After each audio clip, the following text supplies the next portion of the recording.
Hello guys, welcome to our channel Rebirth of Callous Girl Part 2 Session 2. Chapter 6 Warning. अब तक, आज पहली बार अभिमन्यु कोई बीटिंग हरा था। अभिमन्यु को जो भी चीज पसंद आती वो उसे हर कीमत पर पाकर रहता। पर आज अभिमन्यु को किसी की आंखों ने हरा दिया। ये सोचकर अभिमन्यु के फैंस पर स्माइल आ गई। उसने मन में कहा, मिस सुकून तुम्हें तो मैं पाकर रहूंगा। अगस्त ने वो नेकलेस अक्षरा के गले में पहनते हुए कहा, अक्षरा ये माँ का सबसे पसंदीदा नेकलेस था। वो हमेशा से इसे तुझे देना चाहती थी। और देख ये आज तेरे गले में है। आज माँ बहुत खुश होगी। तभी अक्षरा के फोन पर एक नोटिफिकेशन पॉप अप हुआ।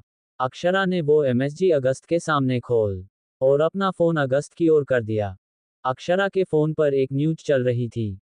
अगस्त सहगल की बहन अक्षरा सहगल पकड़ की गई पब पार्टी में। अब आगे, अक्षरा एकटक अगस्त के चेहरे के बनते बिगड़ते भाव देख रही थी। आज पहली बार उसने अपने भाई को इतना परेशान देखा था। उसने आंखों में नमी लाते बोला, भाई मैं तो आपके साथ हूँ, फिर ये सब कौन कर रहा है? अक्षरा ने अगस्त का हाथ पकड़ते हुए बोला। अगस्त ने किसी को कॉल करके वो पोस्ट हटने को कहा। अगस्त अक्षरा को लेकर बाहर खड़ी मीडिया में गया। अगस्त को देखकर सभी लोग अगस्त का इंटरव्यू लेने भागे। अगस्त के बॉडीगार्ड अगस्त और अक्षरा को घेर कर खड़े हो गए।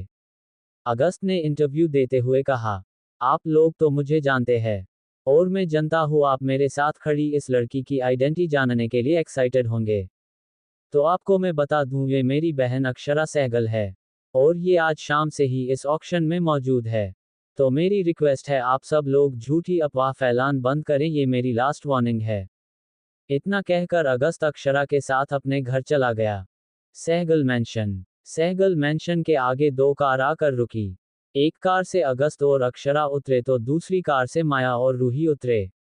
अगस्त के सामने खड़ा देखकर माया जी के पैर कांपने लगे थे। वो कंपती आवाज में बोली, वो मैं वो कुछ आगे कहती, इससे पहले अगस्त्य ने कहा, आप अपनी बेटी की बेल करने गई थी। मुझे आपसे और आपकी बेटी से कोई लेना देना नहीं है। पर अगर आपने या आपकी बेटी ने अक्षरा की रेपुटेशन के साथ कुछ भी छेड़खानी की तो मैं आपको माफ नहीं करूंगा। ये बात आप अपनी बेटी को अच्छी तरह से समझा देना, वरना मैं समझाने पे आया तो वो सह नहीं पाएगी।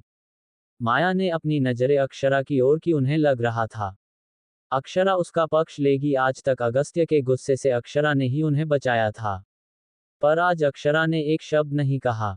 वो भी अगस्त्य के पीछे पीछे अंदर चली गई। अक्षरा अपने बेड पर लेटकर सोच रही थी।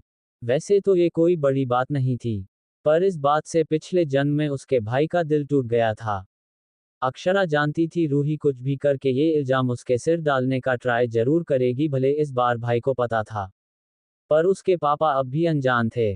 वैसे तो पिछले जन्म में उसका अपने पिता से कोई अच्छा रिश्ता नहीं था, पर इस जन्म में वो अपने सभी रिश्ते सुधारना चाहती थी। दूसरा दिन, सुबह सुबह अक्षरा के रूम दरवाजा पर रूही नॉक कर रही थी। रूही के चेहरे पर थकान दिख रही थी। अक्षरा ने आधी नींद में अपने कमरे का दरवाजा खोला तो सामने रूही खड़ी थी, अपनी नजर झुकाए। अक्षरा जानती थी ये सब रूही की चाल है। रूही अक्षरा के कमरे में एंटर होते हुए बोली, वो अक्षुदी में प्रॉब्लम में फंस गई हूँ, मुझे सिर्फ आप ही बचा सकती हैं। अक्षरा ने रूही से पूछा, क्या हुआ है, तुम शांति से पहले मुझे बताओ, अक्षरा ने रूही की ओर देखते हुए कहा। रूही ने भी भोली सी शक्ल बनाते हुए कहा, पापा बहुत गुस्सा है, कल की बात से वो रूही ने हकलाते हुए कहा, पापा को लगता है उस पार्टी में आप थी, प्लीज दी मुझे बचा लो, आप तो जानती हो पापा का गुस्सा कितना बुरा है, प्लीज दी। रूही ने रोते हुए अक्षरा का हाथ पकड़ लिया। अगर ये पुरानी अक्षरा होती तो रूही के झांसे में आ जाती, पर ये अक्षरा रूही के रग रग से वाकिफ थी। वो जानती थी रूही जानबूझकर सच्चाई छुपाना चाहती थी, पर इस बार अक्षरा रूही के झांसे में नहीं आने वाली थी। वो कुछ और बात कर पाते तभी एक मेड अक्षरा को बुलाने पहुंच गई। मेड ने कहा, अक्षरा बेटा आपको बड़े मालिक बुला रहे हैं। अक्षरा ने कहा, हाँ मिमी मैं आ रही हूँ। मिमी अक्षरा की नैनी थी, उन्होंने अक्षरा को बचपन से संभाला था। मिमी को देखते ही रूही का मुंह बन गया। अक्षरा भी रूही के साथ नीचे हॉल में आ गई। राघव जी काफी गुस्से में लग रहे थे। वो चलकर अक्षरा के आगे खड़े हो गए। क्या अक्षरा लेगी रूही का इल्जाम अपने सिर? क्या करेगी अक्षरा के पापा? चैप्टर 7 अक्षरा की टूटी उम्मीद। अब तक रूही ने भी भोली सी शक्ल बनाते हुए कहा, पापा बहुत गुस्सा है, कल की बात से वो रूही ने हकलाते हुए कहा, पापा को लगता है उस पार्टी में आप थी। प्लीज दी मुझे बचा लो, आप तो जानती हो पापा का गुस्सा कितना बुरा है। प्लीज दी, रूही ने रोते हुए अक्षरा का हाथ पकड़ लिया। अगर ये पुरानी अक्षरा होती तो रूही के झांसे में आ जाती, पर ये अक्षरा रूही के रग रग से वाकिफ थी। वो जानती थी रूही जानबूझकर सच्चाई छुपाना चाहती थी, पर इस बार अक्षरा रूही के झांसे में नहीं आने वाली थी। वो कुछ और बात कर पाते तभी एक मेड अक्षरा को बुलाने पहुंच गई। मेड ने कहा, अक्षरा बेटा आपको बड़े मालिक बुला रहे हैं। अक्षरा ने कहा, हाँ मिमी मैं आ रही हूँ। मिमी अक्षरा की नैनी थी, उन्होंने अक्षरा को बचपन से संभाला था। मिमी को देखते ही रूही का मुंह बन गया। अक्षरा भी रूही के साथ नीचे हॉल में आ गई। राघव जी काफी गुस्से में लग रहे थे। वो चलकर अक्षरा के आगे खड़े हो गए। अब आगे अक्षरा के पापा अक्षरा के सामने खड़े हो गए। अक्षरा उसने आंखों में एकटक देख रही थी। उसको राघव जी के आंखों में गुस्सा साफ दिखाई दे रहा था। तभी पूरे हॉल में चटाक की आवाज गूंज गई। अक्षरा जमीन पर गिरी हुई थी। उसका एक गाल बुरी तरह से सूज गया था। उसके नाजुक गाल पर इस समय उसके पापा के उंगलियों के निशान छाप चुके थे। अक्षरा के आंखों से आंसू की एक बूंद गल पर लुढ़क गई। आज उसकी अपने पापा से प्यार पाने की बची कुची उम्मीद भी टूट गई।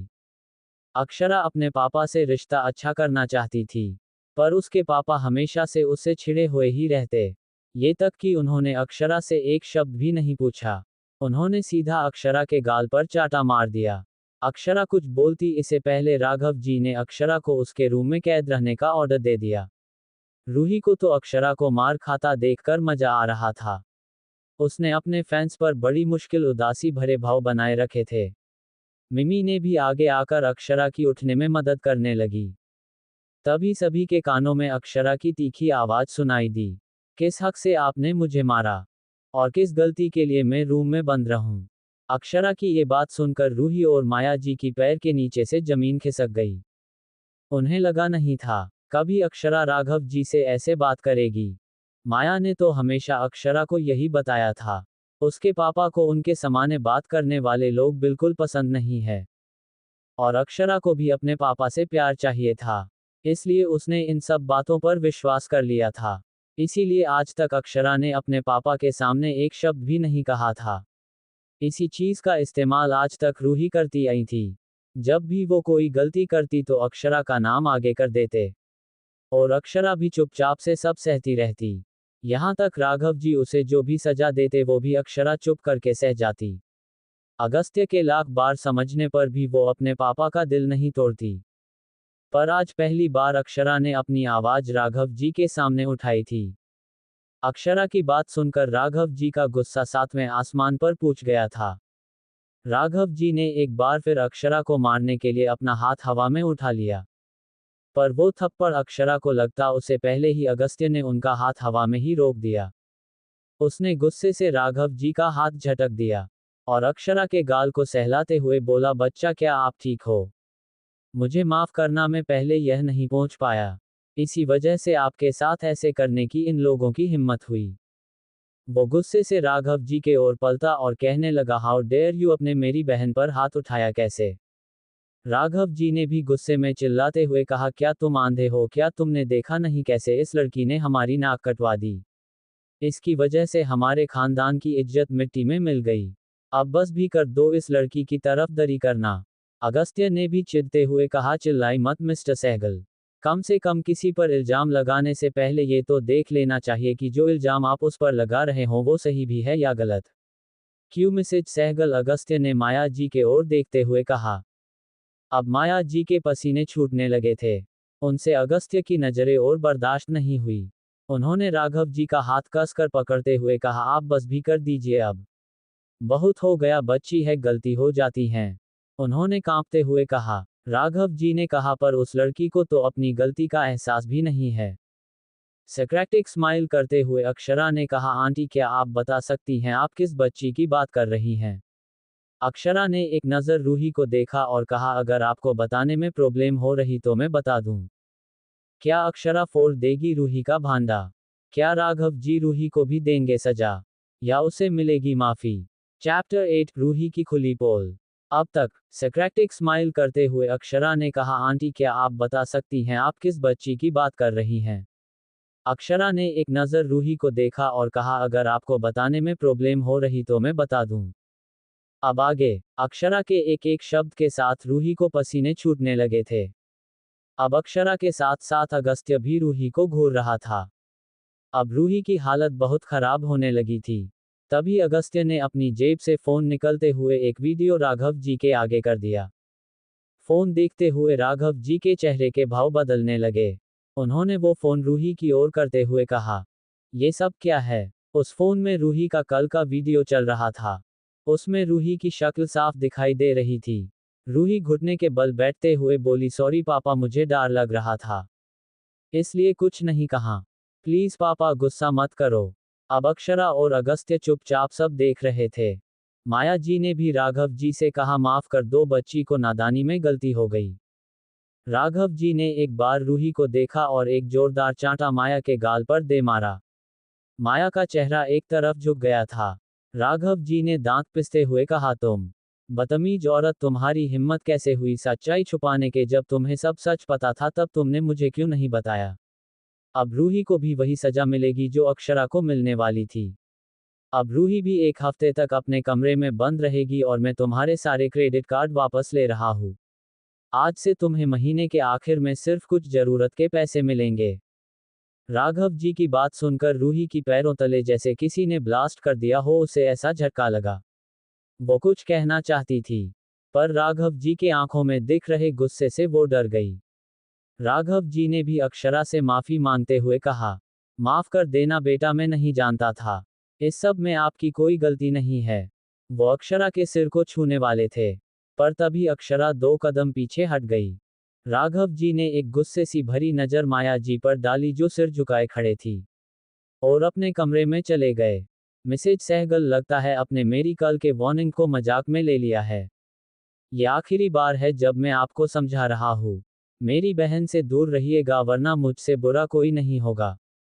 और मिस्टर सहगल भी आपको नहीं बचा पाएंगे, याद रहिएगा। इतना कहकर अगस्त्य ने अक्षरा का एक हाथ पकड़कर अपने कमरे में चला गया। मिमी भी उसके पीछे पीछे आइस पैक लेकर गई। कुछ देर में अगस्त्य अक्षरा के फेस पर आइस पैक लगा रहा था। अक्षरा को हल्का सा दर्द हुआ। तभी अगस्त्य ने अक्षरा को सराहते हुए कहा, अक्षु आप तो ब्रेव बन गई हो। मुझे लगा नहीं था आप कभी अपने हक के लिए आवाज भी उठाओगी, पर आज मुझे सच में कुछ राहत मिली है। अक्षरा ने भी अगस्त्य के आंखों में उठे भावनाओं को समझकर अगस्त्य को गले लगते हुए कहा, भैया आप तो सेठी हो गए। आपको तो हमेशा मुझे प्रोटेक्ट करना होगा। आप करोगे ना? अक्षरा ने भोला सा मुंह बनते हुए कहा। अगस्त्य को हंसी आ गई। वो अपनी बहन को पल में शेरनी जो अपने दुश्मनों का शिकार करने को तैयार है, तो पल में एक छोटी बच्ची की तरह हरकतें करते देख रहा था। राघव जी के कमरे में राघव जी माया जी पर चिल्ला रहे थे। राघव जी ने कहा, माया तुम इतनी बेपरवाह कैसे हो सकती हो? तुमने तो कहा था कि वो लड़की तुम्हारे इशारों पर नाचती है। तो आज ऐसा क्या हो गया कि आज उसने अपनी जबान खोली, और वो भी उस अगस्त्य के सामने? तुम जानती भी हो अगर उन दोनों में से किसी ने भी चाहा तो तुम दोनों को चुटकियों उठाकर बाहर फेंक सकते हैं। अपनी बेटी को समझा दो। उसकी एक गलती सारा बना बनाया खेल खराब कर देगी। एक तो इतने साल मैंने बहुत कुछ किया है इस प्रॉपर्टी को पाने के लिए, अब तुम दोनों की वजह से अगर मेरा प्लान जरा सा भी खराब हुआ तो याद रखना। माया जी ने भी अपना सिर हाँ में हिलाते हुए कहा, हाँ मैं उस रूही को समझा दूंगी। और रहा सवाल अक्षरा का, तो उसे मैं फिर से अपनी ममता के झूठे नाटक में फंसा लूंगी। आप चिंता मत करो। राघव जी ने भी माया के गाल पर हाथ रखते हुए कहा, मुझे माफ कर देना। मुझे तुम पर हाथ उठाना पड़ा, पर तुम तो जानती हो मेरे पास और कोई रास्ता नहीं था। दूसरी तरफ रूही का कमरा। रूही ने अपने कमरे के सामान को तहस नहस कर दिया था। वो अपना गुस्सा रूम में रखे सामान पर उतार रही थी। उसने अक्षरा और उसकी फोटो को गुस्से से देखते हुए कहा, तुम तो आज तक मेरी हर बात मानती थी, तो अब क्या हो गया जो तुम मुझसे ऐसे बर्ताव कर रही हो? पर इसकी सजा तो मैं तुम्हें देकर रहूंगी। चैप्टर 9 बदले की एक झलक। अब तक रूही को कमरे में बंद रहने की सजा मिली। राघव जी के कमरे में राघव जी माया जी पर चिल्ला रहे थे। राघव जी ने कहा, माया तुम इतनी बेपरवाह कैसे हो सकती हो? तुमने तो कहा था कि वो लड़की तुम्हारे इशारों पर नाचती है। तो आज ऐसा क्या हो गया कि आज उसने अपनी जबान खोली, और वो भी उस अगस्त्य के सामने? तुम जानती भी हो अगर उन दोनों में से किसी ने भी चाहा तो तुम दोनों को चुटकियों उठाकर बाहर फेंक सकते हैं। अपनी बेटी को समझा दो। उसकी एक गलती सारा बना बनाया खेल खराब कर देगी। एक तो इतने साल मैंने बहुत कुछ किया है इस प्रॉपर्टी को पाने के लिए, अब तुम दोनों की वजह से अगर मेरा प्लान जरा सा भी खराब हुआ तो याद रखना। माया जी ने भी अपना सिर हाँ में हिलाते हुए कहा, हाँ मैं उस रूही को समझा दूंगी। और रहा सवाल अक्षरा का, तो उसे मैं फिर से अपनी ममता के झूठे नाटक में फंसा लूंगी। आप चिंता मत करो। राघव जी ने भी माया के गाल पर हाथ रखते हुए कहा, मुझे माफ कर देना। मुझे तुम पर हाथ उठाना पड़ा, पर तुम तो जानती हो मेरे पास और कोई रास्ता नहीं था। दूसरी तरफ रूही का कमरा। रूही ने अपने कमरे के सामान को तहस नहस कर दिया था। वो अपना गुस्सा रूम में रखे सामान पर उतार रही थी। उसने अक्षरा और उसकी फोटा को गुस्से से देखते हुए कहा, तुम तो आज तक मेरी हर बात मानती थी, तो अब क्या हो गया जो तुम मुझसे ऐसे बर्ताव कर रही हो? पर इसकी सजा तो मैं तुम्हें देकर रहूंगी। अब आगे। रूही अपने कमरे में पिछले 7 दिनों से बंद थी। उससे उसका फोन भी छीन लिया था। रूही के साथ इतनी सख्ती अगस्त्य के वजह से बढ़ती जा रही थी। अगस्त्य के साफ इंस्ट्रक्शन थे कि रूही को किसी से मिलने ना दिया जाए। और इसकी पूरी जिम्मेदारी अगस्त्य ने मिमी को दे रखी थी। अपनी माँ के बाद अगर अगस्त्य को किसी से माँ का प्यार महसूस हुआ हो, तो वो मिमी थी। इसलिए अगस्त्य भी उसकी काफी इज्जत करता था। इन 7 दिनों में माया अक्षरा के पास कई बार गई थी। माया जी ने सारे तरीके अपना ले, पर वो अक्षरा का मन नहीं बदल पाए। आज रूही की सजा पूरी हुई थी। वो डाइनिंग टेबल पर नाश्ते के लिए बैठी थी। आज उसे काफी दिनों बाद नौकरों के अलावा किसी और की शक्ल दिखे होगी।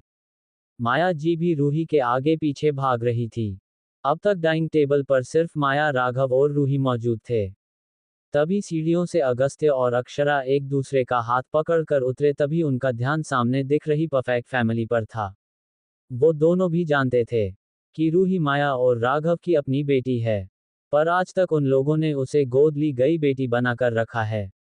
दुनिया के सामने कभी रूही की सच्चाई नहीं आई थी। ये बात सिर्फ अगस्त्य और रूही जानते थे। तभी उन लोगों का ध्यान भी रूही और अगस्त्य पर गया। रूही ने मासूम बनते हुए अगस्त्य से अपनी गलती की माफी मांगी। अगस्त्य जनता था ये लड़की हमेशा नौटंकी करती रहती है, इसीलिए उसने रूही को इग्नोर करते हुए डाइनिंग टेबल पर बैठ गया। रूही ने एक बार फिर अगस्त्य से माफी मांगते हुए कहा, भैया का आपने मुझे माफ कर दिया है। अगस्त्य ने रूही की बात को करते हुए कहा, तुम्हें जो सजा मिलनी थी वो मिल चुकी है, और रहा सवाल माफी का, तो वो तुम्हें अक्षरा दे सकती है, मैं नहीं। रूही ने खुशी से कहा। सच में रूही की आवाज में खुशी साफ झलक रही थी। रूही पता था अक्षरा तो बिना माफी मांगे उसे माफ कर देगी, इसीलिए उसने अपनी नजर अक्षरा की ओर की। अक्षरा अपना नाश्ता बड़े मजे से कर रही थी, जैसे उसे किसी चीज से कोई फर्क ही नहीं पड़ रहा था। अक्षरा को ऐसे अनजान बने देखकर रूही को गुस्सा आ रहा था। रूही ने अपनी आवाज तेज करते हुए बोली, अक्षरा दी, क्या आप मुझे माफ कर दोगी? अक्षरा ने भी अपनी गर्दन ऊपर उठाते हुए रूही से कहा, क्या तुमने अभी कुछ कहा? रूही ने मुठिया गुस्से में भींच ली। उसने अपनी आवाज और भी तेज करते हुए कहा, अक्षरा दी, अपने मुझे माफ नहीं किया। अक्षरा ने सरकास्टिक स्माइल करते हुए कहा, क्या तुमने अपनी सजा पूरी की थी? पापा ने आपसे कहा था आपके बैंक कार्ड अपने, अभी तक वो कार्ड्स अपने पास रखे हैं। अक्षरा की बात सुनकर रूही की आंखों मानो बाहर आने वाली थी, पर वो छह कर भी कुछ नहीं कर सकती थी। रूही ने अपने एटीएम कार्ड निकालकर माया जी की ओर कर दिए। अक्षरा के आंखों में शैतानी चमक आ गई। उसने अगस्त्य को देखते हुए कहा, भैया ये कार्ड शायद आपको ले लेने चाहिए। अगस्त्य ने भी इशारा समझते हुए अपना हाथ आगे कर दिया। रूही ने भी घबराते हुए सारे कार्ड्स अगस्त्य के हाथ में रख दिए। अक्षरा ने रूही को देखते हुए मन में कहा, ये तो सिर्फ एक झलक थी तुम्हारे बुरे समय की, जब सच में तुम्हारा बुरा समय शुरू होगा तो कैसे सह पाओगी मेरी प्यारी बहन। चैप्टर 10 अक्षरा और अगस्त्य की प्यारी नोक झोंक और जलन और रूही की जलन। अब तक अक्षरा की बात सुनकर रूही की आंखों मानो बाहर आने वाली थी, पर वो छह कर भी कुछ नहीं कर सकती थी। रूही ने अपने एटीएम कार्ड निकालकर माया जी की ओर कर दिए। अक्षरा के आंखों में शैतानी चमक आ गई। उसने अगस्त्य को देखते हुए कहा, भैया ये कार्ड शायद आपको ले लेने चाहिए। अगस्त्य ने भी इशारा समझते हुए अपना हाथ आगे कर दिया। रूही ने भी घबराते हुए सारे कार्ड्स अगस्त्य के हाथ में रख दिए। अक्षरा ने रूही को देखते हुए मन में कहा, ये तो सिर्फ एक झलक थी तुम्हारे बुरे समय की, जब सच में तुम्हारा बुरा समय शुरू होगा तो कैसे सह पाओगी मेरी प्यारी बहन। अब आगे। ऐसे ही कुछ दिन बीत गए। आज अक्षरा का 19वां जन्मदिन था। आज अक्षरा के लिए बहुत बड़ा दिन था। आज ही अक्षरा के जिंदगी में अविनाश की एंट्री हुई थी। अक्षरा अपना आप को और अपने भाई को प्रोटेक्ट करना चाहती थी। इस जन्म में अक्षरा पिछली बार की तरह गलती नहीं कर सकती थी। इसीलिए अक्षरा ने कुछ सोच रखा था। दूसरी ओर अगस्त्य अपनी बहन को सरप्राइज देना चाहता था। आज पूरे दिन से अगस्त्य अपने कामों में बिजी था। उसने एक बार भी अक्षरा को विश नहीं किया। वो तो अक्षरा को सीधे सरप्राइज देना चाहता था। जब अगस्त्य अक्षरा के कमरे में गया तो उसे ही सरप्राइज मिल गया। अक्षरा ने अगस्त्य को आते देखकर उस पर पिलो पैक कर मर दिया। अगस्त्य हैरान खड़ा था। तभी उस पर बहुत सारी चीजें आकर गिरने लगे। कभी पिलो तो कभी रैकेट जो हाथ में आए वो लेकर अगस्त्य के ऊपर फेंक रही थी। अगस्त्य बचते बचते अक्षरा के पास पहुंच गया। अगस्त्य ने अक्षरा के हाथ पकड़ते हुए कहा, क्या हुआ बच्चा, आप गुस्सा क्यों कर रहे हो? अक्षरा ने गुस्से से नाक पुलते हुए कहा, आपको याद भी आपकी बहन भी हैं। आप छोड़ा मेरा हाथ, मैं आपका सिर फोड़ दूंगी। इतना कहकर अक्षरा ने अपना हाथ अगस्त्य के हाथ से छुड़ा लिया। अगस्त्य ने अक्षरा को हग करते हुए कहा, सॉरी बच्चा, मैं बहुत बिजी था आज, दादाजी का दिया हुआ तोहफा जो तुम्हें देना था। तुम तो जानती हो ना, मैं कभी तुम्हारा बर्थडे नहीं भूलता और ना ही कभी भूलूंगा। आई बात समझ? आखिर तुम्हारे सिवाय मेरा है कौन इस दुनिया में। चलो आज तुम्हारे लिए बहुत स्पेशल दिन है। अब जल्दी से तैयार हो जाओ, नीचे बहुत सारे लोग तुम्हारा इंतजार कर रहे हैं। अगस्त्य ने एक नज़र अक्षरा को देखा। अक्षरा के आंखों में नमी आ गई थी। उसने अगस्त्य को हग करते हुए कहा, भैया आप ना बहुत बुरे हो, अपने मुझे रुला दिया। आज तो मेरा जन्मदिन है पर अपने मुझे विश भी नहीं किया, ऊपर से रुला दिया। अगस्त्य ने भी अपने कान पकड़कर माफी मांगी और अक्षरा को जन्मदिन के बधाई दी। अक्षरा के फेस पर भी अगस्त्य की हरकतें देखकर अब स्माइल आ गई थी। Open mouth smile, open mouth smile, open mouth smile, open mouth smile. भाई बहन की इन प्यारी नोक-झोंक को कोई कमरे के बाहर खड़ा बहुत बुरी नज़र से और नफरत से देख रहा था। वो रूही थी। रूही ने अपने होठों दांतों तले डाबा ले और अक्षरा के कमरे से अपने कमरे में चली गई। उसके दिल में नफरत और जेलसी के तूफान चल रहा था। वो अक्षरा को इतना खुश नहीं देखना चाहती थी। अक्षरा को वो सारी खुशियां मिली जो रूही की होने चाहिए थी। पर रूही को आज तक अपना हक नहीं मिला। रूही अक्षरा से सब छीनना चाहती थी। रूही अक्षरा से 1 साल बड़ी थी और अगस्त्य से 6 साल छोटी। पर आज तक उसे सहगल की बड़ी बेटी बनने का हक किसी ने नहीं दिया। रूही अपने गुस्से में जल भून रही थी। तभी उसके कमरे में एक मेड आई।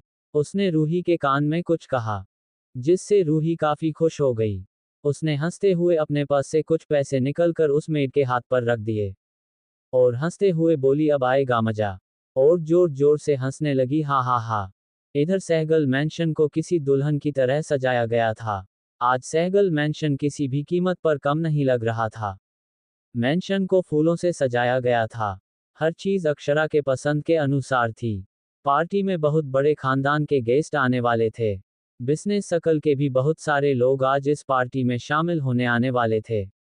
इसीलिए राघव जी भी माया जी के साथ मिलकर सारा काम संभल रहे थे। माया जी अक्षरा के लिए कुछ करना तो नहीं चाहती थी, पर वो राघव जी को भी गुस्सा नहीं कर सकती थी।